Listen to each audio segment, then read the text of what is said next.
Vamos a empezar. El propósito de la entrevista es conocer tu experiencia en el campo de la educación en línea como parte importante en el proceso de investigación para la elaboración de mi tesis para obtener el grado de doctorado. La primera pregunta que te haría, Ana, es ¿cuál es tu visión de lo que es la educación en línea? Mira, Benjamín, yo diferencio de los tres niveles, lo que es la educación presencial, que bueno, se la conocemos todos, lo que sería la educación virtual, propiamente abierta, a distancia exclusivamente, y la educación en línea para mí implica una cierta regulación, por lo menos de encuentro con el otro, ¿sí? O sea, no es totalmente abierta, aunque es virtual, pero no es completamente abierta. O sea, hay virtual en línea y virtual abierta, ¿no?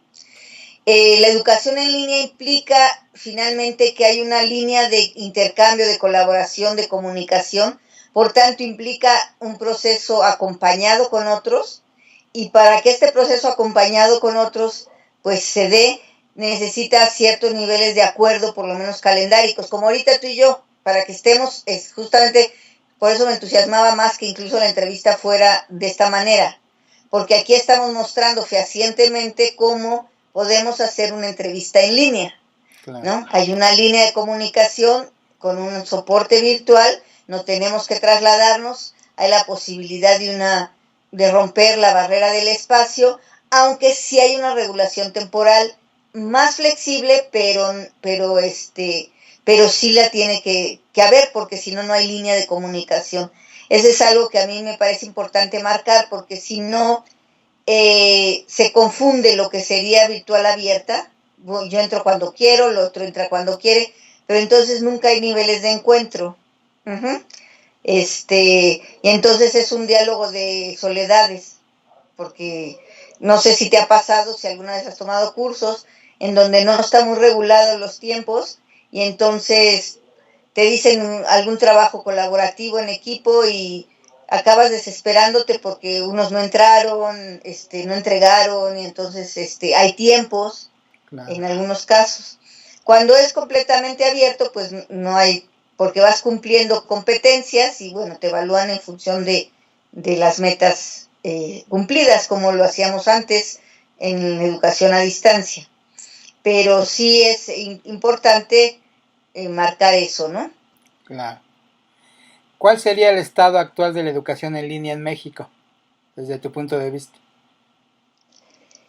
Pues mira, yo creo que ya empieza con más fuerza. Hay universidades que ya tienen campus bastante consolidados, como la Universidad de Guadalajara, la Universidad de Colima, no digamos el TEC de Monterrey, que tradicionalmente empezó esto desde hace tiempo, universidades privadas como la del Valle de México, en fin, creo que ya todas las universidades, aunque desafortunadamente en algunos casos, como los que conocemos, como la pedagógica que inició cosas en línea, después algunas las ha dejado de lado, como que todavía no hay mucha claridad de lo que esto puede tener como impacto, pero creo que cada vez más, y con la instauración de la Universidad Nacional Abierta y a Distancia, creo que se abrió un espacio importante, bueno, no digamos la UNAM, que tiene ya también con la CUAES un terreno ganado, ¿no? Entonces creo que ahorita en México se está impulsando de manera importante.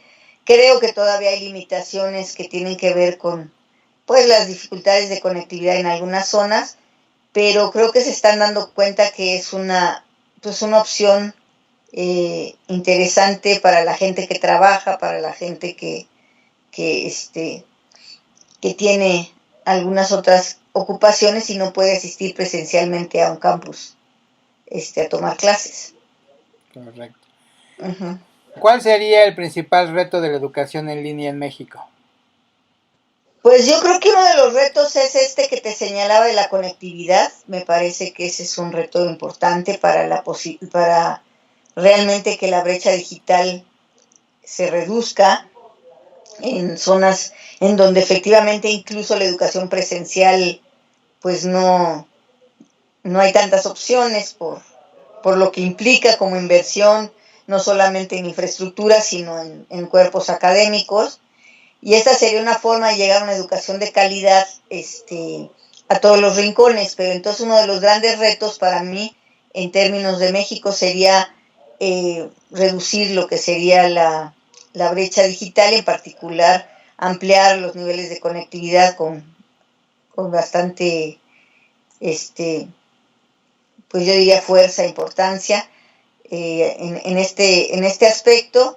Y otro sería la cultura del autoaprendizaje. Creo que también tenemos un asunto muy heterónomo todavía, muy de, a ver, yo quiero que me digas qué tengo que hacer, cómo lo tengo que hacer, a qué hora lo tengo que hacer.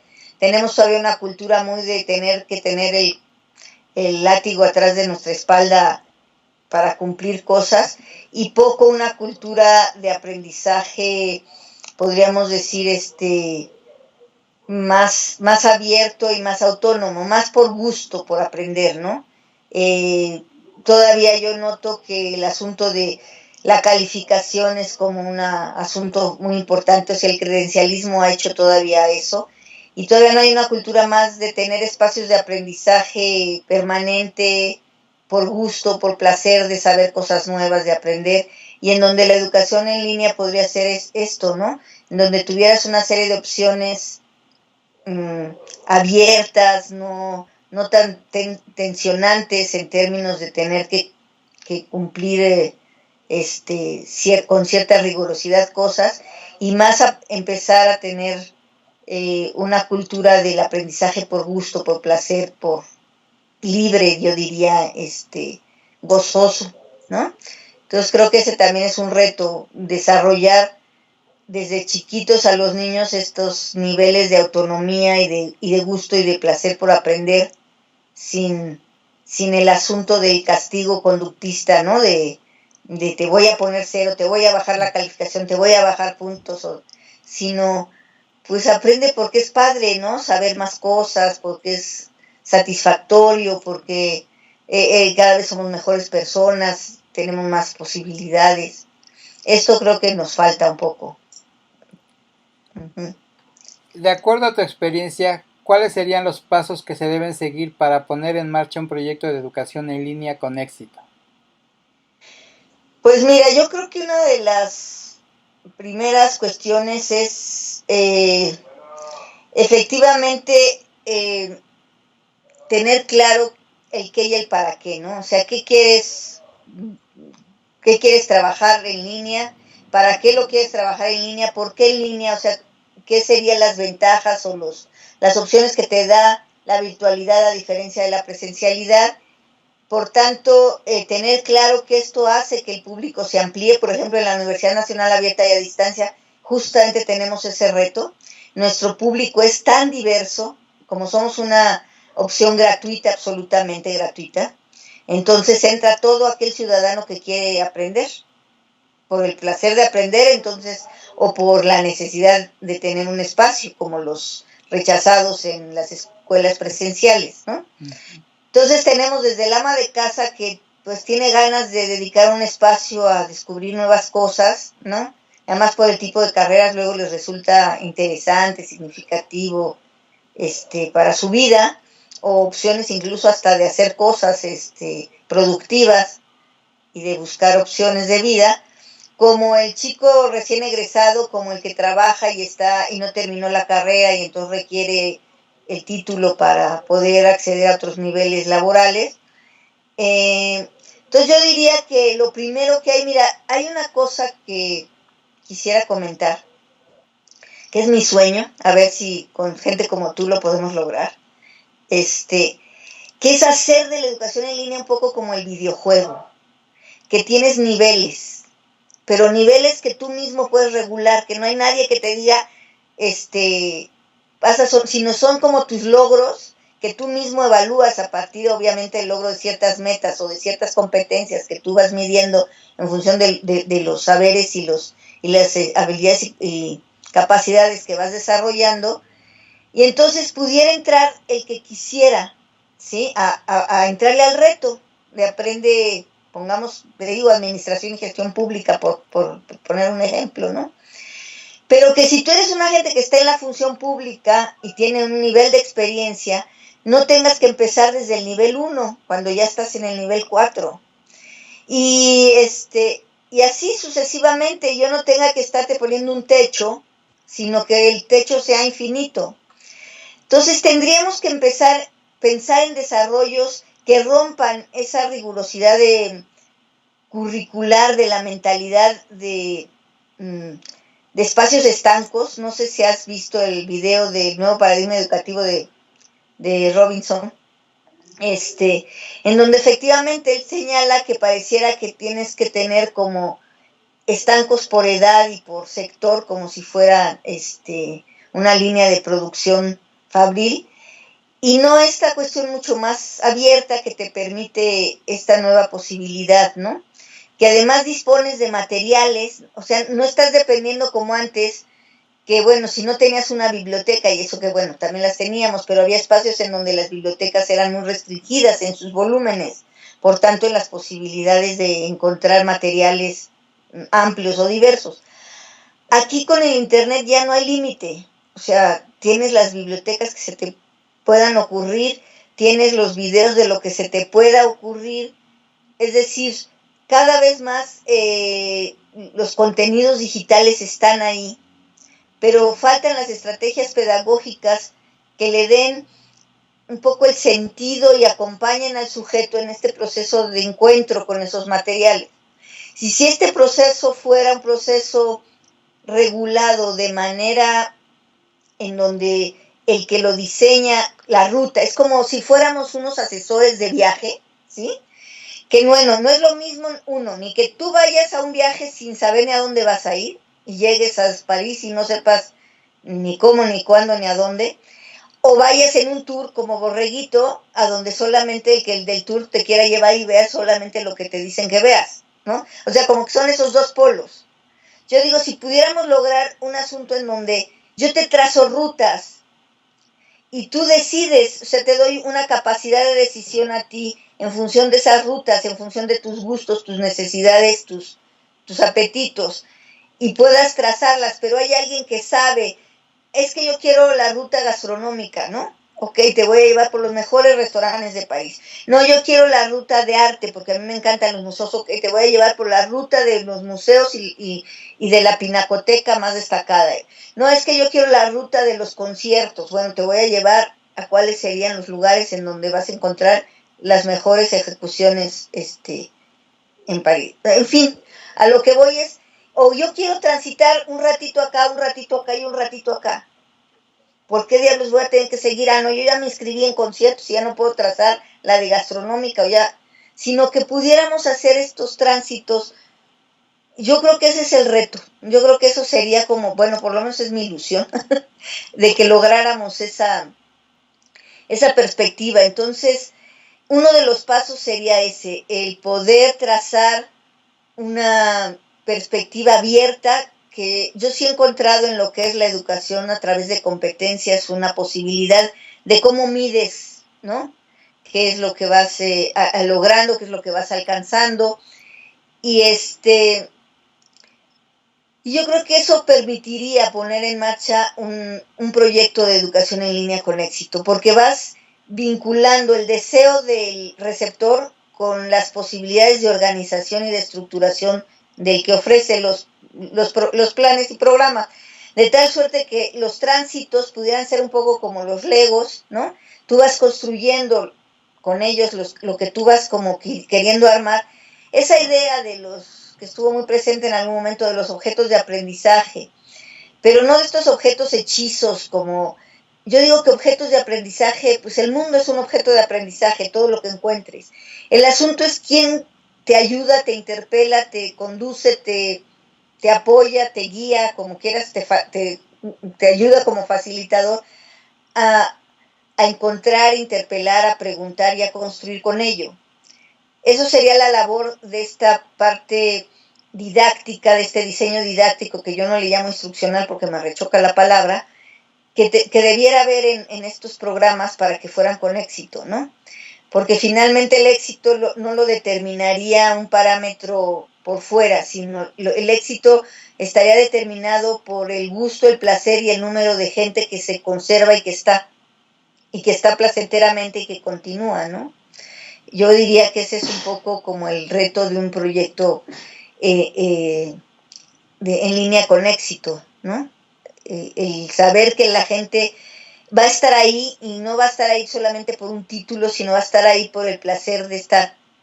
Por ejemplo, hay una cosa que estoy impulsando en la universidad y se los mostré en una página que te digo que hice en Google Sites para que vean que se puede. Todavía no lo impulsan como institución porque a veces los márgenes institucionales son los que limitan los procesos. Un espacio cultural, porque yo les decía, bueno, si en la presencial yo tengo un espacio cultural, ¿por qué no lo tengo en la abierta? Vieras qué bonito me quedó, no es por presumir, pero me quedó padrísimo, ya te lo habré de abrir para que lo veas, porque tú puedes transitar en términos de la música a la música que tú quieras, y yo lo que hago como experto es clasificarte la música que tú encuentras en YouTube, porque la vas a encontrar, pero que está y no sabes ni por dónde entrar. En cambio, si la encuentras en un lugar en donde ya te la da por lo menos clasificada en términos de tipos de música, de periodos musicales, de etcétera, pues tu tránsito es como mucho más ordenado, ¿no?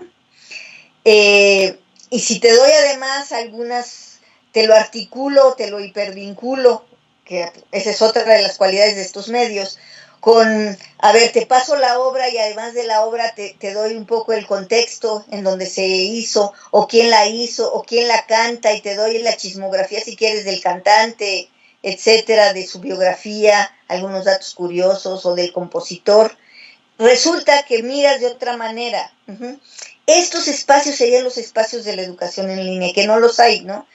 Sí los hay en algunas cosas, por ejemplo, si tú abres una Wikipedia, pues sí te vincula y puedes andar brincando de ciertas cuestiones, ¿no?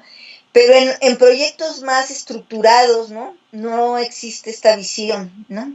O es muy cerrada, te digo, es como el tour, en donde tú miras lo que yo te digo que mires, a la hora que te digo que mires y como yo te digo que mires, ¿no? O es esta onda de, pues ahí está y mira lo que quieras. Como que no hemos logrado ese punto medio. Y te digo que hay, porque puse espacio de danza, no sabes lo que encuentras en la red para aprender desde a bailar tango hasta lo que quieras. Y alguien me decía, bueno, pero es que con internet, pues sí, lo pones y tú vas ejecutando como si fuera el maestro enfrente, o sea, y tú puedes videograbarte como estamos ahorita trabajando, o sea, hay una serie de cosas que no hemos sabido explotar y que yo digo que si uno le pusiera un poco de creatividad al asunto lo lograríamos, ¿no? Entonces yo creo que esto es parte de lo que haría que los proyectos fueran proyectos realmente de éxito, ¿no? Uh-huh. ¿Para qué institución has elaborado proyectos de educación en línea? Mira, yo he trabajado para el Instituto Latinoamericano de la Comunicación Educativa, en donde trabajamos fundamentalmente proyectos en línea para las escuelas en lo que fue red escolar, que fue realmente muy interesante, incluso con todavía la internet no era lo que es ahora, ¿no? Todo se trabajaba a través de una cosa que se llamaba mayordomo, se hacían grupos a través de esto y eran por correo fundamentalmente y por eso te enviabas. Luego inició la internet pero muy limitada, apenas hacías tus páginas con la programación HTML y pues y así fuimos como poco a poco hasta llegar a donde estamos ahora, en donde pues ya se pueden hacer proyectos muy interesantes. Después hice proyectos para la pedagógica, algunos de los cuales tú colaboraste, como fue la especialización para profesores de media superior, luego hice uno de telesecundaria, un proyecto que ese sí todavía subsiste, de una licenciatura en intervención educativa, en innovación e intervención educativa, y ahora que estoy trabajando en la Universidad Nacional Abierta y a Distancia de México con la elaboración de algunas licenciaturas, ahorita 3 en particular, que tienen un modelo distinto, que es un modelo por módulos, modular, en donde de 40 y tantas asignaturas parcializadas hemos llegado a 24 o 16 módulos, ¿no? Integrales en un esquema de espiral que ya también lo conoces, en donde partes de lo cercano y vas en círculos concéntricos de complejidad, entretejiendo las variables de reflexión. Y bueno, esos son los proyectos que hemos realizado y creo que han reportado buenos resultados. Y bueno, mi experiencia, pues no solo ha sido como elaboradora de proyectos, sino también he tomado cursos. Algunos de ellos, te digo que sí te das cuenta que lo único novedoso es que lo hagas por internet, pero que el curso es lo mismo. Y otros con mucho más vitalidad y mucho más idea de lo que sería un programa de educación en línea, como yo creo que es la especialización y la maestría que Virtual Educa ofrece en entornos virtuales. Me parece que es realmente un ejemplo de cómo hacer un trabajo de esta naturaleza. Bien. ¿Qué procesos administrativos fueron críticos para el éxito de dichos proyectos? Pues mira, lo primero es este celo profesional que hay en algunos espacios de las instituciones, ¿no? Uno en donde nada se puede que no sea lo que hacen rutinariamente, o sea, romper con la rutina, ¿no? Es que esto, ay, no se puede, es que esto otro no se puede, tú viviste algunos de ellos, ¿no? Por ejemplo, bueno, es que automáticamente se les puede otorgar la constancia. No, ¿cómo si yo no lo controlo, si yo no lo vigilo? Es que ¿por qué automáticamente podríamos inscribir? No, pues no, ¿cómo si? O sea, este ánimo de control, de tener que tener todo de manera exclusiva además, ¿no? Igual pasa en los sectores tecnológicos, ¿no? El asunto de que las plataformas cada vez son más amigables y por tanto dependen menos de un técnico especializado en computación. Les da de tal nivel de angustia que no quieren por ejemplo, que el docente se ponga él mismo a poder interactuar en la estructuración de sus espacios pedagógicos. Y entonces tiene que ser como una cadenita, insisto, de montaje en donde tú haces un cachito y pasa al otro. Esta onda de las celdas o cadenas de producción que a mí no te creas que me encantan mucho, porque me parece que a veces se convierten en cuellos de botella o en un asunto muy parcializado en donde cada quien le va poniendo una cosita y no hay una visión, no hay alguien que tenga la visión del todo, y no hay un trabajo más de equipo colaborativo, etcétera, sino tú le pegas tal cosa y luego pasa al otro que le pone tal cosa y luego pasa al otro que le pone tal cosa y entonces la visión integral se pierde y luego resulta que se vuelve a veces cadenas infinitas, porque si el de acá le pegó mal, tiene que volver otra vez y nadie resuelve, sino tiene que hacerse un ciclo burocrático muy fuerte. Entonces yo diría que estos puntos son realmente críticos. Uno, el no se puede, ¿no? O sea, es muy común en las instituciones. No, es que eso no se puede. Es que el reglamento no lo permite, como si los reglamentos preexistieran a la humanidad, ¿no? Y no los reglamentos responden a las condiciones históricas y a las condiciones del entorno y a las necesidades de la institución. Entonces eso a mí me enferma porque tú dices, bueno, ¿y el reglamento quién lo hizo? O sea, existe el reglamento y es inamovible, no se puede cambiar, no sé, o sea, como si las visiones no pudieran transformarse y eso genera muchas trabas, ¿no? Ese es uno de los puntos que yo he visto y el otro es estas visiones de poder, ¿no? De querer controlar las cosas, de no querer que el otro intervenga en tu cancha, ¿no? Eh, y, y estos celos y la fragmentación de los procesos, ¿no? Que hace que no haya, que no todas las gentes, aunque no lo sepan todo, pero sí tengan una visión del todo. Porque cuando tú haces tu parte, pero teniendo una visión del todo, pues que lo haces como con otra perspectiva, ¿no? ¿Cómo recomendarías que debe hacerse la selección del personal para llevar a cabo un proyecto de estos? Pues mira, efectivamente es importante, por un lado, el otro día justamente lo comentábamos, porque en la UNAM se fijan mucho en lo que son los perfiles, ¿no? Académicos. si tienen doctorado, si tienen maestría, si tienen... Y yo por mi experiencia anterior en la especialidad, y yo les he insistido, a veces es más importante la sensibilidad al otro, o sea, entender que detrás del otro hay un ser humano que quiere establecer una comunicación más personal, por tanto es más exigente. Yo diría que el perfil de quien está en educación en línea es un perfil más exigente que la presencial. En la presencial, aparentemente porque estás al frente del grupo, tienes comunicación con el grupo, cosa más falsa, porque el otro puede estar pensando en cualquier otra cosa y mirándote, pero su cabeza está en otro canal, ¿no? Y lo cierto es que más bien hay una exposición del profesor y la participación a veces de pues pocos a estudiantes en grupos incluso que son amplios. La educación en línea exige una comunicación mucho más directa y por tanto más personal, pero también exige entonces un acompañamiento más particular, más de pues sí, más de tú a tú, más de una comunicación directa y por tanto requiere de alguien con mucha sensibilidad hacia el otro, ¿no? A sus necesidades, a sus problemas.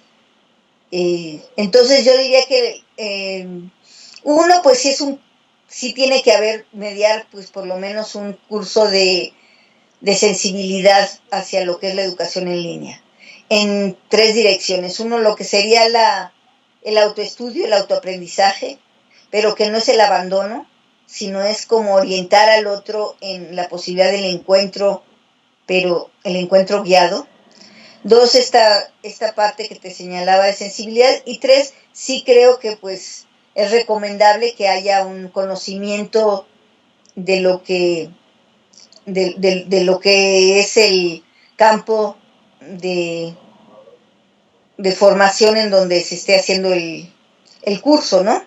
O sea, me refiero, por ejemplo, si es de Derecho la licenciatura, pues gente que sepa obviamente del campo del derecho, pero sí creo que lo más importante en la selección de personal para que tenga éxito es la sensibilidad de lo que es una gente con capacidad de comunicación con el otro, de paciencia, tolerancia, de gusto por lo que está haciendo, ¿no?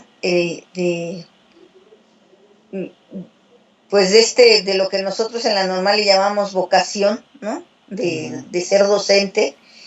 Yo sí creo que hay aquí un nivel de compromiso y de compenetración con el otro que es importante.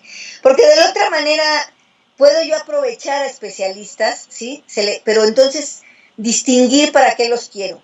Por ejemplo, si yo tengo muy buenos especialistas con una capacidad discursiva muy interesante, pero con poca sensibilidad, pues hago videoconferencias y las pongo, pero mediadas entonces por alguien que a lo mejor no tiene la sapiencia de la conferencia, pero tiene la posibilidad de moderación. O hago tipos de contratación, ¿no? A eso los contrato para que de vez en cuando me respondan algunas consultas y el otro recaba las consultas y se filma a través de medios como el que estamos nosotros aprovechando ahorita, pues las respuestas de la persona a la que está. Entonces yo diría que podríamos pensar incluso, fíjate que eso no lo había pensado, pero ahorita que estoy platicando contigo se me ocurre, en también romper la rigurosidad de que el personal tiene que ser uno, sino podrían ser equipos docentes, ¿no? En Argentina, cuando trabajé allá, había mínimo tres personajes para cada cátedra. Y era el titular de cátedra, que solamente iba a echarse conferencias magistrales, que era así pero que no se iba a poner a revisar los trabajos de los alumnos, ni a ver las dudas. Estaba el asociado y el asistente, que era el de trabajos prácticos, ¿no? Y eso le permitía tanto ir formando al estudiante. Por ejemplo, ¿te acuerdas que en la especialidad había recién egresados que se incorporaban como tutores? Ajá. Y que a veces resultaban gente muy buena y que ahora yo les he seguido la trayectoria, algunos de ellos ahora son líderes de proyectos interesantes, importantes, pero que se fueron fogueando y formando en la propia especialidad. Claro que ahí teníamos, como recuerdas, una estructura en donde había el tutor, luego tenías al asesor, luego tenías al coordinador, que finalmente estos niveles permitía que quien no podía resolver, pues estaba el otro que te apoyaba, ¿no? Claro. Entonces yo diría que si lo pensamos en equipos docentes, podría ser un doble propósito. Por un lado, aquella gente que es más fresca, más entusiasta, como son los jóvenes siempre, ¿no? Que tienen como más ganas de descubrir el mundo y por tanto van a acompañar con mucho más gusto y placer al otro. El que ya está más pausado, que va a ver otros procesos, pero que ya no tiene ese entusiasmo, pero a lo mejor tiene más conocimiento de algunos campos, y a lo mejor el experto, que a lo mejor ya una persona, incluso podríamos ahí, yo diría, hasta recuperar a los adultos mayores jubilados. Por ejemplo, un proyecto de esta naturaleza me parecía lindísimo, porque le ofrecerías al adulto mayor jubilado una posibilidad de, sin moverse de su casa, ¿sí? De estar como nosotros ahorita, dando toda su sabiduría, sintiéndose útil, pero que a lo mejor son gentes como nosotros, que ya vamos creciendo y nos damos cuenta, menos tolerantes, menos pacientes, porque queremos que el otro aprenda rápido, porque nos desespera, que pareciera que son más torpes, porque no nos acordamos que nosotros así fuimos de más pequeños, ¿no? Pero entonces podríamos ir aprovechando estas sinergias, ¿no? Este asunto realmente del trabajo en equipo, del trabajo con sinergia, del trabajo colaborativo, en un esquema en donde no es el docente con el grupo, él solito, encerrado en su guarida, ¿no? En donde nadie sabe qué pasa dentro de su guarida, sino aquí en donde, como estás abierto al mundo, todos podemos saber lo que pasa en las guaridas de todos y nos podemos ayudar. No sé si recuerdas que teníamos nosotros la sala de maestros, que era un lugar en donde podrías efectivamente compartir. Oigan, ¿saben qué me pasó? Me está preguntando un alumno esto y no sé yo qué responder. En fin, esta parte en donde también impactamos no solamente la concepción del proceso enseñanza-aprendizaje, sino impactas la propia concepción del trabajo docente, en donde ya no es un trabajo individual, tú con tus alumnos en tu salón encerrado solo, sino un grupo de docentes que está a cargo de la tutoría de un grupo de estudiantes, pero que son un cuerpo docente que se apoya, que se ayuda, que se transmite saberes, que resuelve problemas de manera conjunta, etcétera, ¿no? Desde tú que has sido coordinadora general de estos proyectos, ¿cómo se deben organizar los equipos de trabajo para que se garantice su efectividad? Pues mira, los equipos de trabajo tienen que organizarse de una manera en que los integres unos con otros. O sea, en donde generes realmente un equipo único, en donde aunque tú seas el encargado de la plataforma, entiendas que tu trabajo va unido de la mano del trabajo del encargado del diseño didáctico, en donde el encargado de la tutoría en línea o de la docencia en línea entienda que tiene que ir de la mano del diseño didáctico y todos con capacidad de escucha, de entender que el otro tiene algo que aportarte, es decir, por ejemplo, para nosotros era muy importante cuál era la visión del docente en línea o del tutor para poder repensar o reestructurar tareas que a lo mejor habíamos puesto, materiales que habíamos puesto en el diseño didáctico que puedan resultar de suma complejidad o no accesibles para todos, etcétera, ¿no? Y que había que hacer ahí algunos ajustes. Si nos entendemos como equipo, no hay eso de que es que está mal esto, como en la crítica de descalificación que suele pasar en algunas instituciones en donde más bien se busca ver quién es el culpable del delito y entonces unos echan piedras a los otros, unos dicen que el malo es el otro y no hacen sinergia, y en donde efectivamente también yo aprendo de ti y si puedo resolverlo, lo resuelvo y no te cargo la mano. O sea, si yo, por ejemplo, encuentro un problema de un vínculo roto y como somos equipos, sé hacerlo, aunque no sea mi tarea hacer la parte tecnológica, pues resuelvo el vínculo en lugar de mandarte un oficio de decirte, Benjamín, resulta que no te fijaste que en el tal, ¿no? Y entonces empiezan unos a echar al juego del ping-pong, ahí te va y te lo devuelvo y te lo... Sino estamos todos para resolverlo, aunque cada quien desde su lugar, pero con un espíritu de aprender, Es decir, si yo no sabía Moodle, pongamos, ¿no? Pues tú te habrás dado cuenta que aprendí de tal suerte que pues sabía resolver cosas, pero no por eso dejabas de estar tú, dejaba de estar Salvador, dejaba de estar otros compañeros, ¿no? Que cuando entonces algo se atoraba, pues se les pedía y nos consultaban. Tú, por ejemplo, cubrías varias funciones, no nada más ayudabas como webmaster, sino también a la vez ayudabas como tutor, dabas sugerencias para el diseño didáctico, o sea, te, te empiezas a diversificar en tu quehacer y tu visión es mucho más amplia, de tal suerte que ahorita pues, estás sentado donde estás con la posibilidad de hacer un proyecto como el que de la envergadura en la que estás ahorita proyectando, porque justamente tu visión se amplió. Y yo creo que a veces las gentes en los trabajos, como son chambas, no trabajos, pues se limitan a hacer su cuadrito y de su cuadrito no pasan, ¿no? Porque además, sí, hay instituciones en donde si pasan del cuadrito le dan el manazo, ¿no? Eso no es tuyo, quítate para allá. Y eso pues no permite a uno agilidad y no de espíritu de cuerpo, ¿no? De equipo, de colectivo. Uh-huh. ¿Cuál sería la importancia de una buena infraestructura de cómputo y comunicación? Bueno, eso es fundamental, o sea, yo creo que una de las cosas que puede demeritar un proyecto y quitar el ánimo de quienes participan es que no haya una buena infraestructura.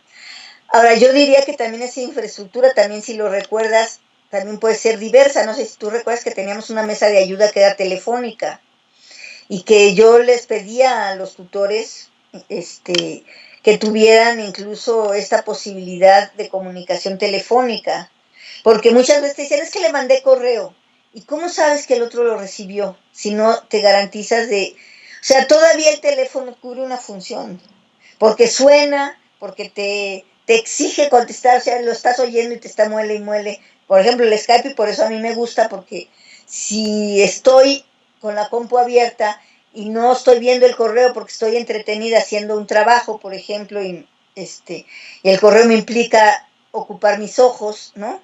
Y mi capacidad de lectura, pero si hay un ruido que suena, pues entonces sí puedo poner atención a qué me están requiriendo, ¿no?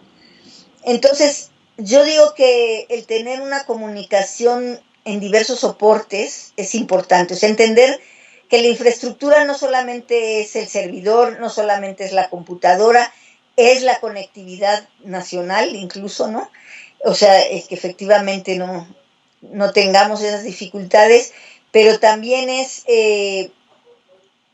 esta concepción de que aunque sea señas de humo, también esas se pueden usar. Cuando he visto que el estudiante no me responde porque no sé cuál sea su condición, a lo mejor si es de Chiapas, pues tú sabes que cuando en Chiapas hay nubes, que suele suceder, ¿no? Sobre todo en la selva, en la Candona y estos lugares, pues no hay satélite que entre su señal y por tanto las telecomunicaciones, si no son vía tradicional de teléfonos, incluso fijos, no sirven, ¿no? Y si no entiendes, entonces le puedes al otro mandar una comunicación por estas otras vías, pues el asunto no va a funcionar. Entonces yo sí creo que una infraestructura tendría que ser concebida uno como un aspecto amplio, o sea, no solo el equipo, no, la conectividad y la diversidad, yo diría que serían tres, ¿no? O sea, un buen equipo, una buena conectividad y diversidad de medios de comunicación, para que efectivamente el proyecto no se atore en ningún lado, la gente pueda seguir. No sé si tú recuerdas, teníamos alumnos de la sierra, por ejemplo, Mije, bajaban a Mitla, los sábados se conectaban, imprimían, por eso te acuerdas que yo les insistía en poner imprimibles de bajo costo, es decir, que no tuvieran imágenes y fueran muy eficientes en el diseño gráfico, que fuera lo más sencillo, para que no les costaran tampoco tantas hojas, y se llevaban las tareas en el mecanismo antiguo de impreso. Pues sí, pero es que en la sierra no tenían modo de conectarse, entonces tenemos que ser muy capaces de poderle responder a todos en la necesidad de todos, ¿no? Por ejemplo, si vas a poner video, que sean videos descargables para que alguien los pueda bajar en una USB y poderlos ver en time out, ¿no? O sea, fuera de línea, en una computadora donde ya no tengo conectividad, pero tengo la computadora. Uh-huh. ¿A qué estándares de calidad se debe sujetar un proyecto en línea para que tenga éxito? Pues mira, hay como un discurso muy chistoso que yo a veces no termino de entender, a lo mejor tú lo entiendes más, de estos estándares tecnológicos, que si el SCORM, que si no sé qué cosa. Yo no soy muy docta en la materia.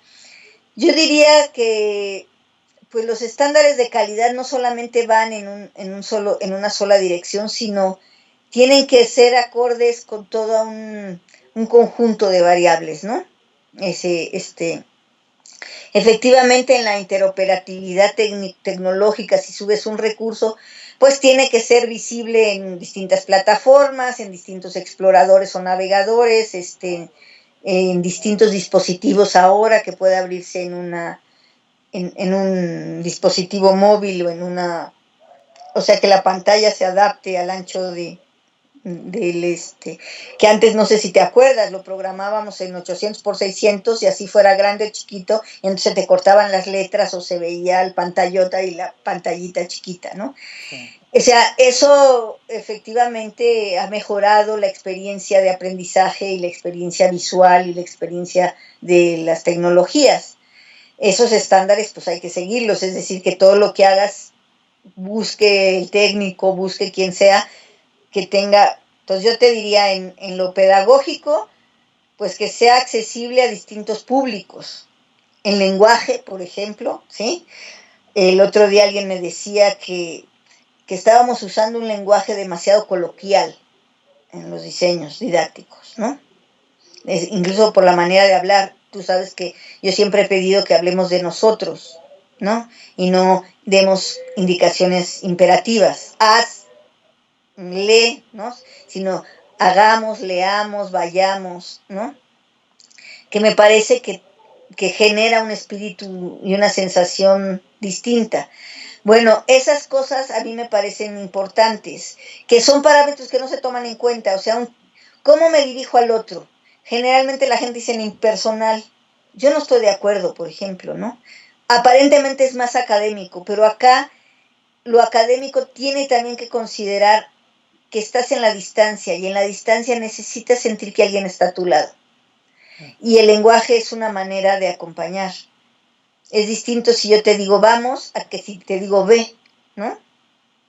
Aunque sepas que yo no voy a ir contigo, voy en el espíritu, voy en la palabra, voy en tu cabeza, voy en tu corazón, ¿no? Entonces yo sí creo que habría que ponernos de acuerdo. Sí, creo que no hay todavía una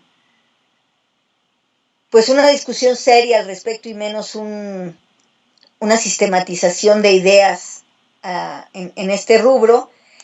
Que no vayan, que entiendan que los estándares de calidad no solamente tienen que ser estos tecnológicos, que son importantes. Por ejemplo, cosas como en Enciclomedia, ¿no? Cuando estuve de directora académica, que la verdad no lo pensamos y nos parecía que pues pusimos arriba los de navegación. Cuando lo vimos operar, pues los pobres niños no alcanzaban, entonces se puso abajo la barra de navegación.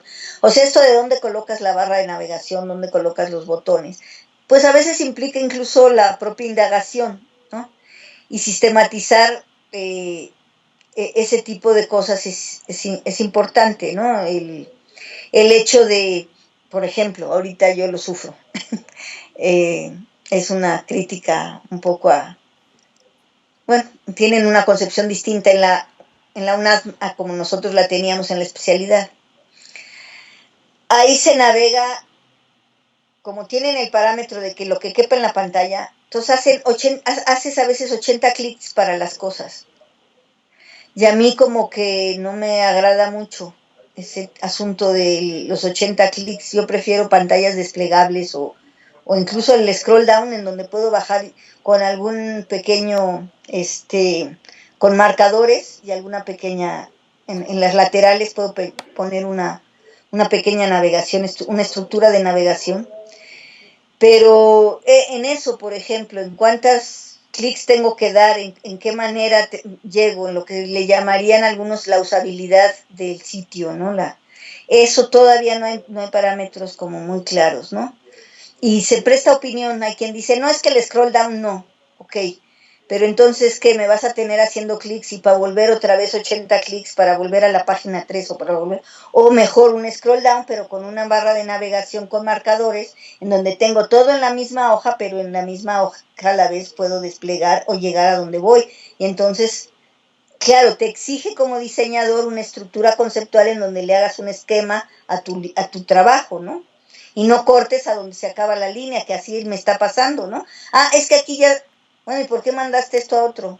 Pues porque es que ya, como es por pantallas, ya sí se fue a la segunda pantalla, ¿no? Ni siquiera por capítulos. Entonces, entonces, bueno, esas cosas son las que, y eso tiene que ver con que el que hace el diseño gráfico en pantalla, pues lo hace con su criterio y no pide ayuda, decir, ok, yo no soy el especialista en este texto que puede hacer una estructura de navegación conceptual, por ejemplo, ¿no? O categorial. Entonces, pedir, oye, hazme una estructura porque yo necesito que no esté todo desordenado y tenga que volver y subir y volver y subir en un scroll down de ida y vuelta. Entonces, márcame en dónde podemos hacer puntos o subdivídeme el texto, etcétera. Si no, entonces ellos toman las decisiones y arbitrariamente lo parten de acuerdo a su criterio, que es lo que quepa en la pantalla, ¿no? Entonces, como es lo que quepa en la pantalla, pues si aquí, hasta aquí llegué, pues paso a la otra pantalla y hasta ahí llegué y paso a la otra pantalla, ¿no? Igual pasa, por ejemplo, en el diseño gráfico, incluso los impresos. Me ha pasado que me parten una tabla. ¿Por qué? Porque se acabó la hoja. Y entonces tú dices, bueno, no podríamos a lo mejor incluso ya sea reducir un poco el interlineado o de plano pasarlo entonces a un salto de página y distribuir mejor ah, no, es que el parámetro es que el tipo de letra es de tanto, el interlineado es de tanto y no hay. Entonces tú dices, a ver, espérame tantito, ¿qué es más importante? Que el sujeto tenga la visión de conjunto en la hoja y no tenga que estar partiendo su mirada, o el parámetro editorial de esta manera rígida, o sea, aunque si la tabla era con Arial 11, le pueda yo poner Arial 9, ¿no? Pero que lo vea en una sola hoja, ¿no? Claro. En fin, ese tipo de cosas me parece que tienen que ver con la calidad concebida como una calidad total, no nada más de un proceso, ¿no? Sino tendría que haber calidad en los docentes en línea, o sea, en su formación, en su manera de conducirse, calidad en el desarrollo didáctico, calidad en los materiales que se seleccionan, calidad en la plataforma, en el diseño editorial, pero que esas calidades no podrían pensarse por separado, porque hay una calidad que impacta a otra. O sea, a lo mejor la calidad en esto, pongamos la calidad gastronómica, pues a lo mejor me impacta en mi presupuesto, entonces tengo que tener calidad, pero a lo mejor con frijoles y tortillas. Entonces, bueno, puedo hacer las mejores enfrijoladas, pero son enfrijoladas, ¿sí? Entonces, eso nos tenemos que poner de acuerdo de tal suerte que la calidad sea entendida de la misma manera por el conjunto de sujetos que están ahí, si no resulta que la calidad de uno contrapone o contraviene o irrumpe en la calidad de otro. ¿A qué me refiero? La calidad docente. El maestro que habla en términos que lo entiende Dios Padre, porque solamente él se entiende, o los iniciados en la campo profesional. Y resulta que llega un sujeto, pues que hace tiempo que dejó la escuela, que no está iniciado en el campo y no entiende ni la J. Nos pasó en la especialidad, no sé, tú recuerdas, nosotros teníamos una primera intención de que en los grupos fueran gentes de todos los subsistemas revueltos y de todos los estados. Es decir, que no importara si eras de Cebeta, Setmar, Cebeti, Conalep, Covach, y que además, pues, mejor existiera uno de Chihuahua mezclado con uno de Aguascalientes. Nos dimos cuenta que esto no funcionaba porque finalmente el contexto de significación, en vez de ayudar, entorpecía. Ajá.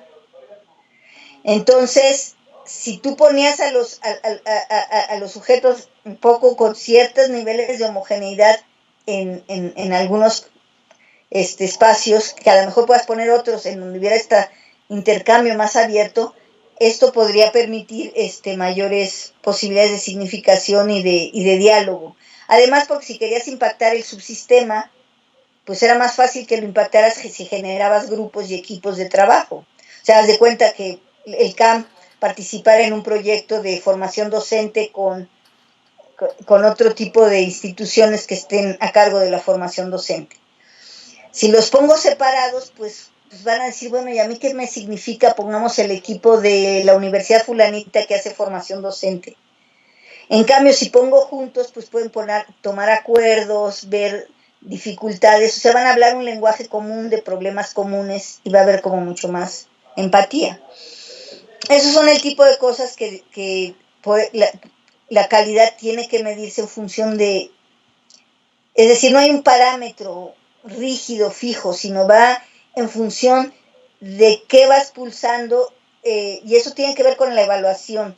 Si la evaluación es una cultura de indagación permanente de los problemas que se están presentando en el ejercicio y en la operación, entonces la calidad es una abstracción. La calidad es situada, diremoslo, para decirlo del aprendizaje situado, la calidad también es situada. ¿En dónde estoy? ¿Con quién estoy? Y ahí, ¿qué tipo de calidad es la que puedo yo exigir, por ejemplo? Yo me acuerdo que un maestro, lo debes recordar, a Marín, que exigía niveles de desempeño lingüístico de doctorado prácticamente, porque él lo tenía, cuando le llegaba un maestro Mije de un Cebeta, que estaba ahí dando clase porque era una gente que sabía de agricultura, de agronomía, pero que no tenía una formación académica pues muy amplia, pero que era lo mejor en su campo. O sea, creo que Marín no podía sembrar ni un cacahuate, pero él sabía de sembrar muchas cosas. Resulta que su dificultad entre que él era mijihablante y el castellano no era su lengua materna, no había sensibilidad al respecto. Entonces no puedes medir la calidad, igual que es un poco la discusión que hay ahora con la evaluación docente, y por eso se pelea, ¿no? O sea, no puedes medir la calidad igual de una escuela que está en el Pedregal de San Ángel, en la Ciudad de México, o en la mejor colonia de Monterrey, con la calidad de la Escuela de la Sierra que tiene techos de cartón, ¿no? Porque el desempeño pues no va a ser igual. Eso no quiere decir que no sea gente con un nivel de desempeño muy alto, pero yo lo digo es que tiene que ser situado. El para qué lo quieres, dónde se va a desempeñar ese sujeto, con quién, de qué manera. Entonces, en función de eso, delineas la calidad. Entonces, yo digo que la calidad, insisto, estos parámetros, pues hay cosas que sí podríamos ponerlas y sistematizar, pero hay otras que van a tener que medirse en función de con quién, qué, cómo, cuándo, en qué contexto. Uh-huh. Muy bien. ¿Cuáles son los problemas más comunes a los que te has enfrentado durante la elaboración de los proyectos en que has participado y de qué forma los resolviste? Pues mira, ciertamente uno de los problemas en ocasiones era en términos técnicos, cuando la plataforma se cae. Eso genera muchísima angustia, ¿no? Entonces, el tener un espejo, por ejemplo, del sitio que pueda entrar automáticamente, tener como un espejo que además sirve de respaldo y que entra como un switch paralelo, como cuando entran las plantas de luz en los hospitales, ¿no? Uh-huh. En un hospital se va la luz y si no hay una planta de luz emergente que entre en cuanto se vaya la luz, pues sería un caos. Imagínate en plena cirugía en un quirófano, ¿no? Claro. Entonces un poco tendría que ser algo semejante en la educación en línea. Tendría que haber un sistema en donde si este switch se apaga automáticamente el otro se levantara, de tal suerte en que fuera muy transparente el asunto de de la no caída, ¿no? De los sistemas. Eso sería uno de los problemas que, que se tuvo que enfrentar. No sé si te acuerdas cuando hizo el paro la pedagógica y que nos tuvimos entonces que ir un servidor externo, ¿no? Sí. Entonces esa cuestión de estar al capricho de que alguien suba, baje, apague la luz, sea intencional o porque se le olvidó que ese era el switch, está terrible, ¿no? Eso en términos técnicos. Ahora, en términos de docencia, pues el que los docentes no entraran, no se sensibilizaran a la importancia que era su presencia, ¿no?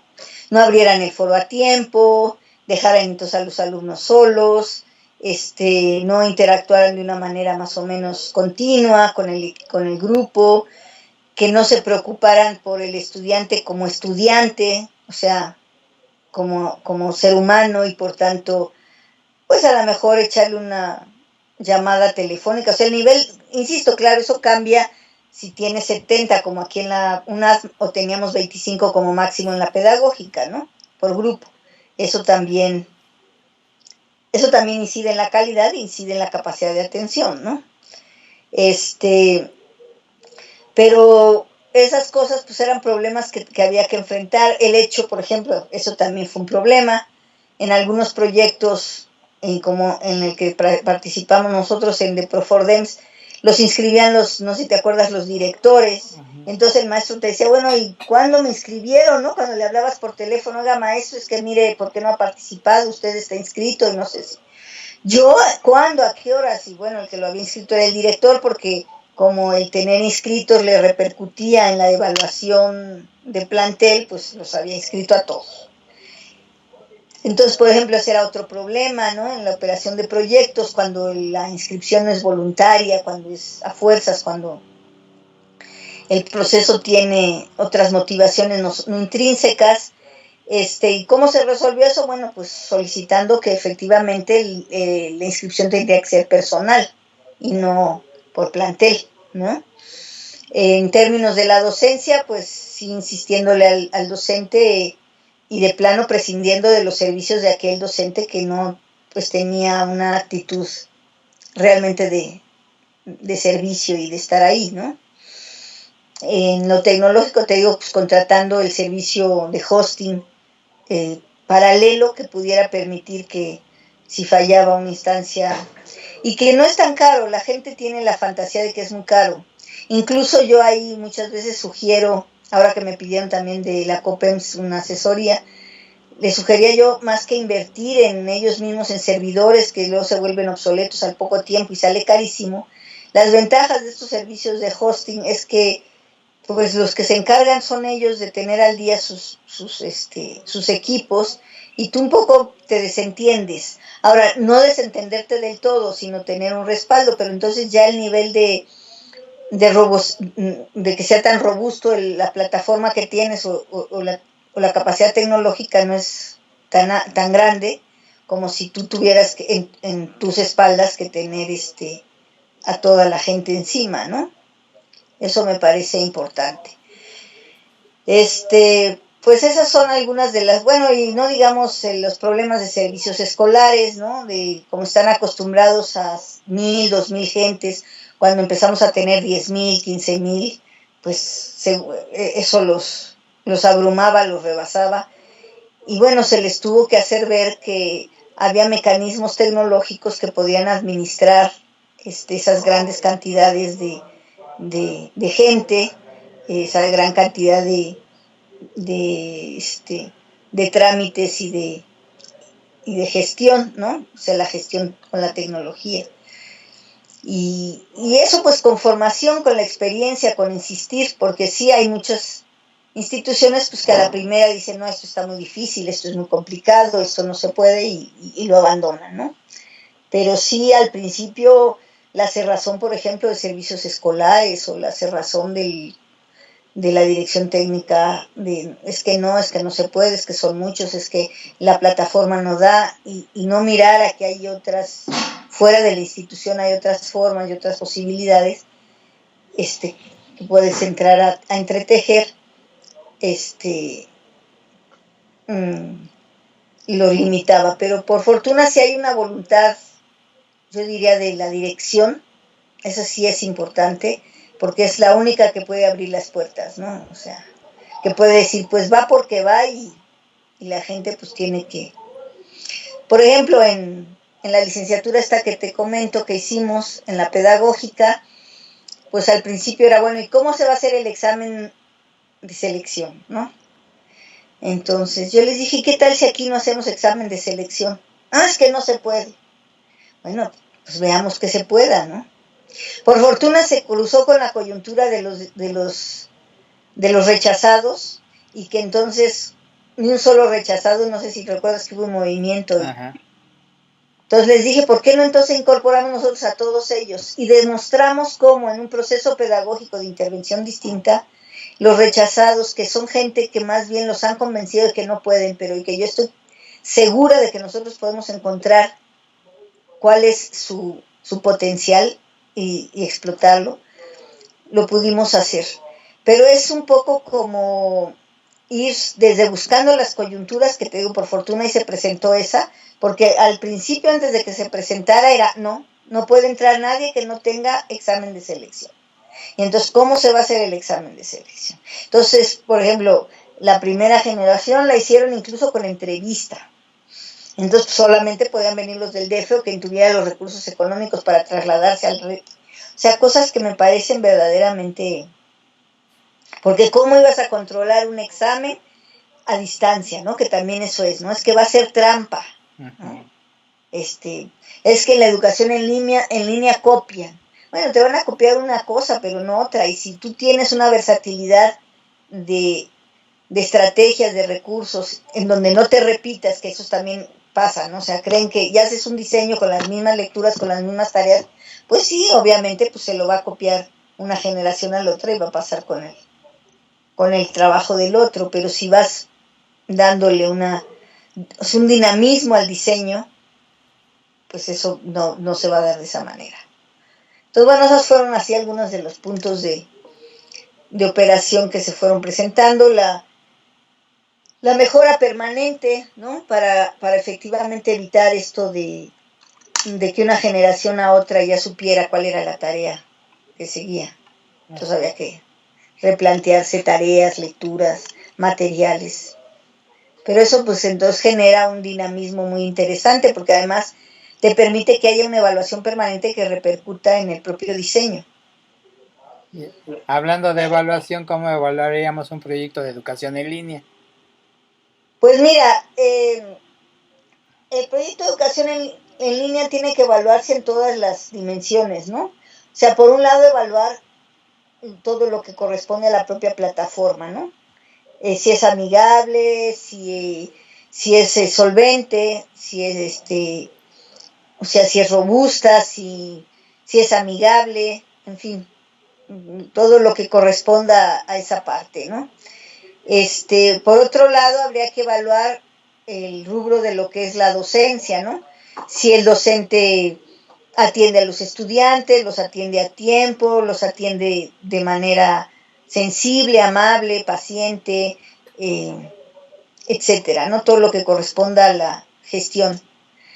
Luego, pues toda la parte de servicios escolares, ¿no? Si hay quien atienda las dudas de los estudiantes, la parte de las necesidades de acreditar con constancia ciertos procesos para obtención de permisos o becas o lo que se requiera, toda esa parte pues también tiene que evaluarse en su efectividad. La parte también de lo que es el propio diseño didáctico, si es claro, si tiene coherencia interna, si efectivamente permite el logro de las competencias señaladas, si permite el logro de los aprendizajes. La propia evaluación de los aprendizajes, ¿no? Es decir, si todo se evalúa a través de rúbricas y entonces tampoco atiendes el asunto del manejo de información con cierta precisión, o si todo lo evalúas con atinale al precio y entonces no evalúas cualitativamente. Entonces yo digo que hay la diversificación de instrumentos, de evaluar por productos y que haya criterios de evaluación del producto, tiene que darse de manera amplia, ¿no? En términos de la concepción de una evaluación también de los aprendizajes diversa, como evaluación diagnóstica, evaluación de proceso, evaluación final. Pero insisto, no nada más el problema es de los aprendizajes, no solo de la docencia, también de la infraestructura, también del diseño gráfico en pantalla, ¿no?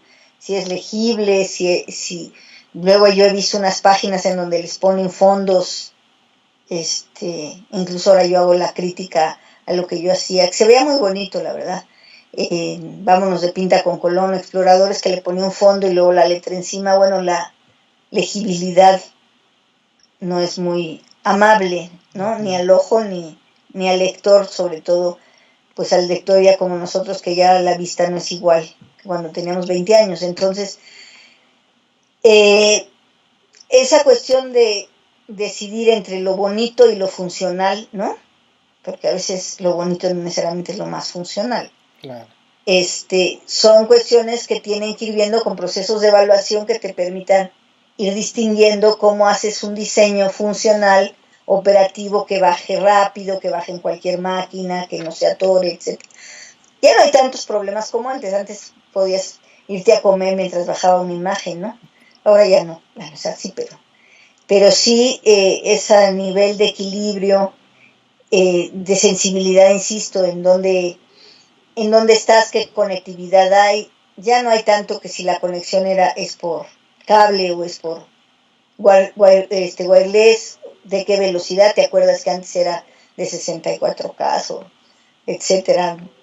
Eso yo entiendo que ha venido cambiando, pero de todas maneras no hay que perderlo de vista, porque a veces el que tiene la tecnología es, por ejemplo, tú seguramente has oído hablar a esta persona de Second Life, ¿no? De la Universidad de San Martín, que es, ahorita se me fue el nombre de él, pero a mí me parece padrísimo, pero requiere de una infraestructura tecnológica del que recibe la señal muy amplia, o sea, de una conectividad muy amplia, que sería el sueño a lograr, pero insisto, por eso yo pienso que la calidad y la evaluación va en función del contexto. O sea, yo no puedo evaluar a todos igual y de la misma manera. Depende qué voy a evaluar, para qué lo voy a evaluar y entonces con qué lo voy a evaluar. Por ejemplo, hay ahorita una queja importante, una discusión en el diseño que hicimos. Como son módulos, integran distintas competencias y por tanto es un espacio curricular que antes ocupaban 3 asignaturas. El módulo no es estructurado como suma de asignaturas, sino como una concepción holística. Pero demanda del docente, efectivamente, un trabajo más complejo. El estudiante no es que haga, porque decían, es que hay que quitarle tareas. Les decía, a ver, espérame, pero es que antes el estudiante hacía más tareas que las que hace ahorita. Porque hacía tareas para esta asignatura, tareas para esta asignatura y tareas para esta asignatura. Pero lo que sí en efecto tienen razón los que estamos discutiendo es que el docente sigue siendo uno, pero ahora para tareas mucho más amplias y diversas.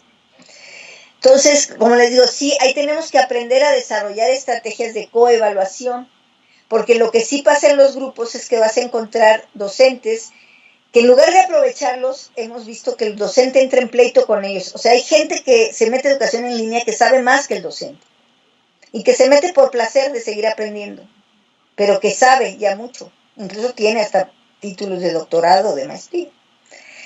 Y en vez de aprovecharlos, el docente entra en competencia con el estudiante. En vez de ayudarle a que él se convierta en un mediador de propios compañeros, un poco en estos procesos de aprendizaje, de socioaprendizaje, ¿no? Entonces, ahí es una cuestión en donde la coevaluación también en la educación en línea tiene que ser un proceso que se promueva. Es decir, la interacción y la coevaluación, que los compañeros también puedan intervenir y la autoevaluación, ¿no? Y quitarnos un poco como esa imagen que, bueno, tiene que ver con el credencialismo y en parte lo entiendo, ¿no? Esta cuestión de de preocuparte por el hecho de cuál va a ser la calificación, de si el otro va a engañar. Pero yo creo que hay procesos en donde tú te puedes dar cuenta al final, por ejemplo, cuando nosotros hacíamos ya el trabajo final y la entrevista, de darte cuenta si el que estudió fue la persona con la que estás o la persona con la que estás pues no sabe nada y quién sabe cómo fue que estudió, ¿no? Claro. Y entonces ahí es donde puedes tú pues decirle al otro, y sabes qué, que me da mucha pena tu caso, pero pues creo que no tienes las competencias que se requieren y tiene que ver a lo mejor con que tú no eras quien estaba entregando las cosas, pero eso tiene que ver cuando vas a entregar credencial, ¿no? Pero hay procesos en línea que tendríamos que entender que podrían ser de formación permanente. Ahora, sí hay un esquema laboral y salarial, pues que tiene que ver con el credencialismo, que tú lo sabes que ha afectado mucho a las instituciones, ¿no? Y eso, pues no, la educación en línea no está exenta de eso, ¿no? Y para muchos es una manera de adquirir los tortibonos, les llamo yo, ¿no? Que requieren para las becas, que requieren para esto, y entonces se ha vuelto como una agencia a veces rápida de obtención de, casi como ir a Santo Domingo, ¿no? A imprimir una constancia, ¿no? A veces se vuelve meterte a estos mocks o a estas cosas. Okay. Entonces, pues, pero ese no es un problema de la educación en línea, que eso es lo que yo reclamo cuando me dicen, es que la educación en línea, no, es un esquema de los, pues, de cómo se estructuran los procesos de evaluación y de credencialización para la obtención de salarios y de mecanismos de promoción, ¿no? Muy bien. ¿Cuáles serían tus recomendaciones para fortalecer el modelo de educación en línea en el CAM, cuya finalidad es la actualización de docentes?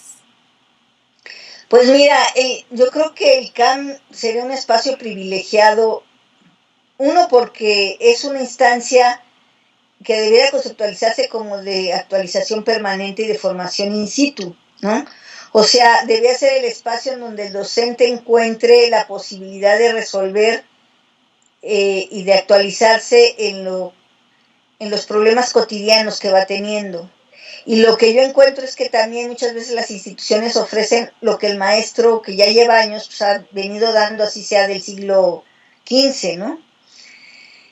Pero si los que están al frente pudieran entender que abriéndose a lo que sería la educación en línea, podrían fortalecer el proceso de actualización permanente de los maestros y ampliar además a otros horizontes espaciales sus proyectos, es decir, en donde el CAM se convirtiera no solamente en un referente de formación para México, sino para toda Latinoamérica y habla hispana, por ejemplo, ¿no? Que trascendiera las fronteras, porque se puede acceder a eso, pues sería súper importante, ¿no? Entonces, pues para fortalecerlo, yo sí diría que, digo, ahí sí no conozco yo el CAM, nunca he trabajado dentro del CAM, tú mejor que nadie lo sabes, pues cuáles serían como las reticencias internas de los docentes por conservar su nivel de confort, ¿no? Su área de confort. Y de qué manera podríamos nosotros realmente movilizar. Yo diría que pues con que hubiera un grupo inquieto que tuviera que impulsara esto, aunque sí estoy convencida por los reveses que me he llevado, estos que te comentaba, de proyectos que se lanzan con mucho esfuerzo y que después viene la autoridad y sí, apaga el switch. Ese yo creo que es un problema. Mientras la educación en línea y todos estos ambientes no sean una política educativa nacional, es decir, que lo exige casi desde la propia Constitución, de que tenga que haber un espacio, así como las escuelas en planteles físicos, ¿no? En lo virtual, pues va a quedar a capricho de quien esté, tanto del esfuerzo. O sea, a mí me queda claro que mientras estés tú en el CAM, mientras estuvo yo en el CAM, pues esto se impulsó de manera importante y fuerte, pero creo que salieron ellas que pues hacían equipo contigo y te has quedado tú bastante solo, ¿no? Y yo no sé, el día que tú ya no estés en el CAM, pues bueno, no conozco mucho, insisto, el CAM, no sé los nuevos cuadros, no sé qué tan solo estés ya en esto, o si hay gente nueva con nuevos bríos que esté entrándole a esto de manera importante, pero que se escuche, o sea, que se oiga el revuelo, pues, si en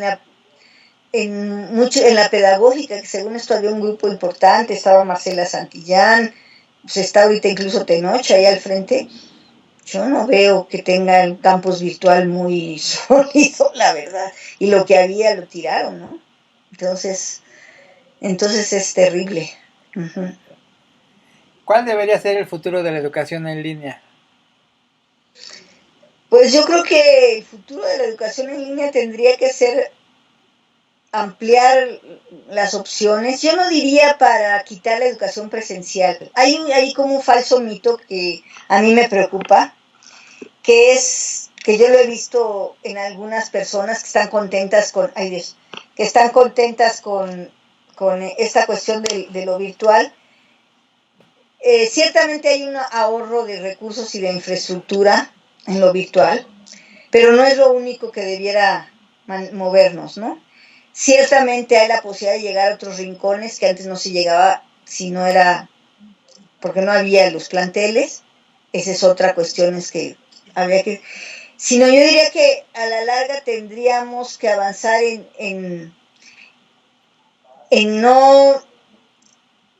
en ampliar las ofertas de educación en línea, ampliarlas, diversificarlas, fortalecerlas, pero sin hacer sentido pensar que tengan que chocar o ser incompatibles con la educación presencial, ¿no? ¿Por qué? Porque hay un espacio, yo que volví a la primaria no hace muchos años, hay una necesidad, por lo menos en las grandes ciudades, de un espacio de contención de los chicos importante, físico. O sea, el niño no puede quedarse en su casa a la deriva, que se están quedando porque los padres se incorporan al mercado laboral. Entonces, un poco esta concepción de escuela-guardería, aunque se oiga feo, pero ciertamente el espacio de áulico presencial es un poco un espacio de contención de los jóvenes y de los alumnos, ¿no? Ciertamente es un espacio de encuentro que permite, por ejemplo, en términos deportivos, pues contar con instalaciones, etcétera, que lo virtual no lo va a tener nunca. O sea, entonces, darle como todo el peso, como que el futuro está en la educación en línea, yo diría no. O sea, no como sustituto de la presencialidad. Sí como complemento importante, sí como opción alterna, sí como posibilidad de formación permanente, sí como apertura de horizontes, pero no como sustitución de lo presencial. Yo diría que a la par de fortalecer la educación en línea, habría que fortalecer los espacios de encuentro presencial. Darles otro sentido, o sea, lo que es toda esta de educación invertida, ¿no? En términos de ir a la escuela ya más a otros encuentros, porque hay cosas que ya tendrías en la posibilidad de estas plataformas, y entonces yo le daría mayor peso en la escuela al contacto humano, al contacto de generar lazos de amistad, a la socialidad, al deporte, a la recreación colectiva y ahora sí del muévete, ¿no? Porque obviamente también a mí me preocupa, y lo digo por experiencia propia, yo me pasaba los días enteros y las noches enteras frente a la computadora, eso me generó problemas de salud importantes, ¿sí? Es adictiva la computadora, es adictiva, muy adictiva. Uh-huh. Y entonces me preocupa que al encontrar todo en la pantallita y a la distancia de un clic y sin moverte y te traes el cafecito aquí y todo, ¿no? Te ahorra salir Sí. Al tráfico, etcétera, ¿no? Perdamos el entendido de lo que implica. Uno, estos espacios, sobre todo yo diría para la infancia y la juventud, pero yo diría que también para nosotros, ¿no? O sea, nosotros tendríamos que conservar esta cuestión de tener programas al aire libre, de movimiento, de salir, de etcétera, ¿no? O sea, la educación en línea no puede ser el futuro de la educación. Creo que es un complemento importante y es un espacio al que hay que atender, pero como uno más. Porque si no vamos a tener, si ahorita tenemos obesidad, vamos a tener verdaderamente almas solitarias y obesas terribles. O sea, yo sí creo que ahí sí hay que poner ahora sí como los anuncios, todo con medida, nada con exceso, ¿no? Creo que la educación en línea es importantísima, pero sí habrá que tener cuidado porque sí hay una tendencia al encierro, etcétera, ¿no? Muy bien. Pues Ana María, te agradezco mucho el haber compartido conmigo tu experiencia y tu conocimiento. Y pues realmente la pasé muy bien en esta entrevista. Qué bueno, Benjamín, pues a mí me da más gusto y qué bueno que además lo pudimos hacer de manera virtual porque es una muestra de cómo podemos tener una interacción en condiciones en que, bueno, a veces no es posible tener la presencialidad, aunque hubiera sido muy rico tenerla, pero bueno, se pudo resolver de esta manera. Gracias. Gracias, Ana. Nos vemos. Nos vemos. Chao. Muchas gracias. Bye.